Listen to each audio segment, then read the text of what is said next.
আসসালামু আলাইকুম। আমি কল্পনা বৃষ্টি, মম কল্পনা কিচেনে আপনাদের স্বাগত।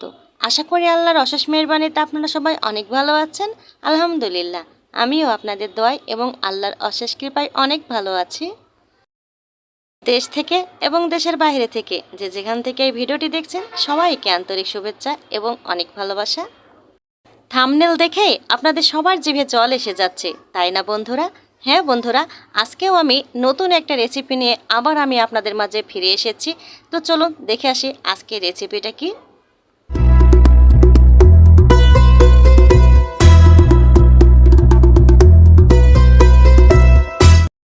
আজকে আমি খুব অল্প সময় এবং অল্প উপকরণ দিয়েই বানিয়ে দেখাবো আপনাদেরকে কাঁচা আমের টক মিষ্টি ঝাল ঝুরি আচার।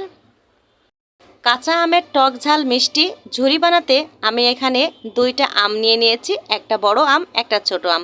আমি অল্পই করব, তার জন্য আমি দুইটা আম দিয়েই শুরু করে দিয়েছি।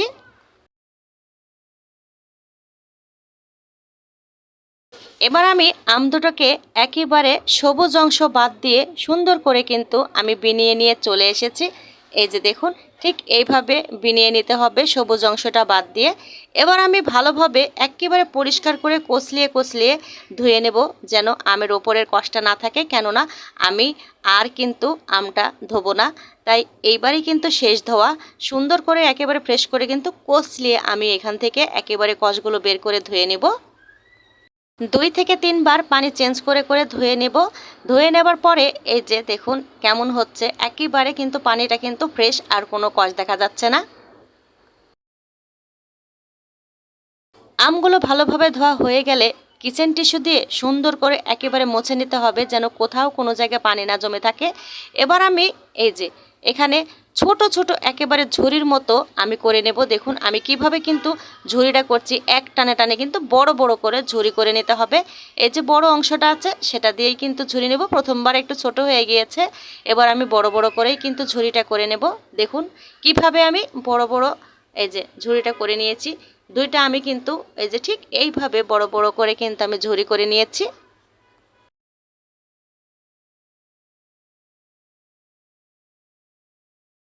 বড় বড় করে ঝুরি করে নেওয়ার পরে বেশি কিন্তু নাড়াচাড়া করা যাবে না, তাহলে কিন্তু পানি বের হয়ে গেলে কালো হয়ে যাবে। এরপরে আমি এই যে দেখুন দিয়ে দেব এখানে আমি 200 গ্রাম চিনি। এখানে দুইটা আমের জন্য 200 400 গ্রাম সুন্দরভাবে কিন্তু মিষ্টি হয়ে যাবে। এই যে দেখুন আমি 200 গ্রাম এখানে চিনি দিয়ে নিয়েছি দুইটা আমের জন্য। এবার চিনিটা দেওয়ার পরে ভালোভাবে আমগুলোর সঙ্গে সুন্দর করে কিন্তু আস্তে আস্তে মাখিয়ে নেব। এই যে দেখুন কিভাবে আমি মাখাচ্ছি। এভাবে চিনিগুলোকে আমের সঙ্গে সুন্দর করে মিশিয়ে দিয়ে আমি 2 ঘন্টা মতো এই আমকে রেস্টে দেব, যেন আম থেকে সম্পূর্ণ পানিটা বের হয়ে যায় এবং চিনিগুলো গলে যায়। 2 ঘন্টা পরে আমি আপনাদেরকে দেখাচ্ছি। দেখুন আমে থেকে কিভাবে পানিটা বের হয়ে গিয়েছে, চিনিটা গলে। দেখুন এই যে আমটাও কিন্তু একেবারে নরম সফট হয়ে গিয়েছে। এই যে দেখুন অসাধারণ হয়েছে, তাই না? এবার আমি ছোট্ট একটা প্যান বসিয়ে দিয়েছি। দেওয়ার পরে আমের এই যে অংশগুলো আমি সবগুলোই কিন্তু দিয়ে দিলাম। প্রথমে চুলার আঁচটা একটু কমিয়ে দিতে হবে, যেন আম থেকে যে পানিটা আরও একটু বের হয়ে আসে। তারপরে আস্তে আস্তে কিন্তু পানিটা বের হয়ে বেশি হয়ে যাবে, তখন একটু জোরে আমি চুলার জালটা দিয়ে দেব। একে একে আপনারা দেখতে থাকুন। সব সময় একটা জিনিস খেয়াল করতে হবে, আমের এই যে লম্বা লম্বা যে আমটা আমি কেটেছি এটা যেন ভেঙে ছোট ছোট না হয়ে যায়, তাহলেই কিন্তু একেবারে ঘাঁটা ঘাঁটা একটা ভাব আছে না, ওটা ঘেটে যাবে। তখন কিন্তু ঝুরি আচার একেবারেই হবে না, ওটা কিন্তু একবারে ঘন্ট আচার হয়ে যাবে। তাই খুবই সাবধান, আস্তে আস্তে খুব আলতোভাবে কিন্তু নাড়াচাড়া করতে হবে। আমি এ ফাঁকেই কিন্তু 1 চামচ মতো লবণ দিয়ে দিয়েছি। লবণটা কিন্তু আপনার চেখে লাগলে আবার দেবেন। লবণটা দেওয়ার পরে এ পর্যায়ে এসে 1 চামচ মতো আমি দিয়ে দিয়েছি শুকনা মরিচের গুঁড়ো। শুকনা মরিচের গুঁড়োটা দেওয়ার পরে আবার ভালোভাবে সম্পূর্ণ আমের সঙ্গে মিশিয়ে দিতে হবে।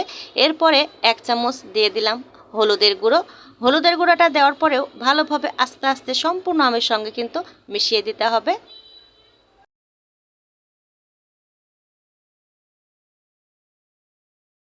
এ পর্যায়ে এসে দিয়ে দেব ধনে গুঁড়ো।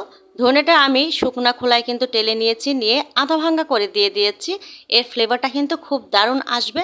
ধনে গুঁড়োটা দেওয়ার পরে আবারও কিন্তু একটু মিশিয়ে নিতে হবে। খুব আস্তে আস্তে মেশাতে হবে। এরপরে দিয়ে দেব আমি ভাজা জিরে গুঁড়ো। ভাজা জিরে গুঁড়োটা দেওয়ার পরে আবার একটু নাড়াচাড়া করে নিতে হবে আস্তে আস্তে। বন্ধুরা দেখতে পাচ্ছেন আস্তে আস্তে কিন্তু চিনিটা গলে সুন্দর একটা কালার চলে এসেছে। এ পর্যায়ে দিয়ে দেব আমি এই যে এখানে পাঁচফোড়ন। পাঁচফোড়নটা সুন্দরভাবে একটু হালকা করে ভেজে নিয়েছি, নিয়ে আমি আধা ভাঙ্গা করে কিন্তু পাঁচফোড়নটা দিয়ে দিয়েছি। এ পর্যায়ে এসে আমি ছোট চামচের 1 চামচ ভাজা চিলি ফ্লেক্স দিয়ে দিয়েছি। আগে আমি শুকনো মরিচের গুঁড়ো ব্যবহার করেছি, এজন্য ঝালটা আমি ঠিক রেখেই কিন্তু ছোট্ট চামচের 1 চামচ দিয়ে দিয়েছি। এই যে দেখুন চিলি ফ্লেক্সটা দেওয়ার পরে কালারটা কিন্তু দারুণ এসেছে। এ পর্যায়ে এসে দিয়ে দেব হোয়াইট ভিনেগার। আমি এটা মানে বেশি দিন তো রাখবো না, আজকে নামাতে নামাতে শেষ হয়ে যাবে, তাই আমি সামান্য পরিমাণ কিন্তু দিয়ে দিয়েছি ভিনেগার। আর বেশি দিন যদি সংরক্ষণ করতে চান তাহলে অবশ্যই একটু বেশি করে ভিনেগার দিতে হবে। এই যে ভিনেগারটা দেওয়ার পরে কিন্তু আলাদা একটা স্মেল আসছে, খুব সুন্দর লাগছে কিন্তু। দেখুন এই যে এভাবেই আস্তে আস্তে কিন্তু চুলার পরে খুব অল্প আঁচে বসিয়ে রাখতে হবে। দেখুন আস্তে আস্তে কিন্তু কালারটা হয়ে এসেছে। এই তো হয়ে গিয়েছে আমার কাঁচা আমের ঝুরি। এই তো হয়ে গেল আমার সেই কাঙ্ক্ষিত টক ঝাল মিষ্টি কাঁচা আমের ঝুরি আচার। দেখুন কালারটা খুব সুন্দর এসেছে। আর এই যে দেখুন খুব সুন্দর কিন্তু লম্বা লম্বা করে কেটেছিলাম দেখে দেখতেও কিন্তু খুব সুন্দর লাগছে। অসাধারণ কিন্তু কাঁচা আমের ঝুরিটা হয়েছে, খেতে কিন্তু দারুণ হয়েছিল, কারণ আমি খেয়েছি তাই বলতে পারছি। আসলে অসাধারণ একটা টেস্টও এসেছে, খুব সুন্দর লাগছে এই কাঁচা আমের ঝুরিটা। আপনারা যদি বানাতে চান তাহলে এই ভিডিওটি পুরো সম্পূর্ণ না টেনে দেখে কিন্তু স্টেপ বাই স্টেপ ফলো করে এই ঝুরিটা বানানোর চেষ্টা করবেন।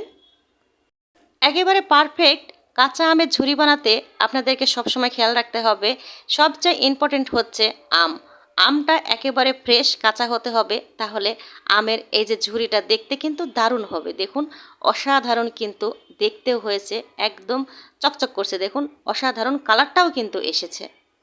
আর এইবার আমি বলি, এই কাঁচা আমের ঝুরি আচারটা যদি আপনারা সংরক্ষণ করতে চান তাহলে অবশ্যই এটা কাচের বয়মে রাখবেন। কাচের বয়মটা গরম পানিতে সুন্দরভাবে 3 থেকে 4 বার ধুয়ে এবং রোদ্রে 2 থেকে 3 ঘন্টা রেখে দেবেন, তাহলে জীবাণুমুক্ত হয়ে যাবে।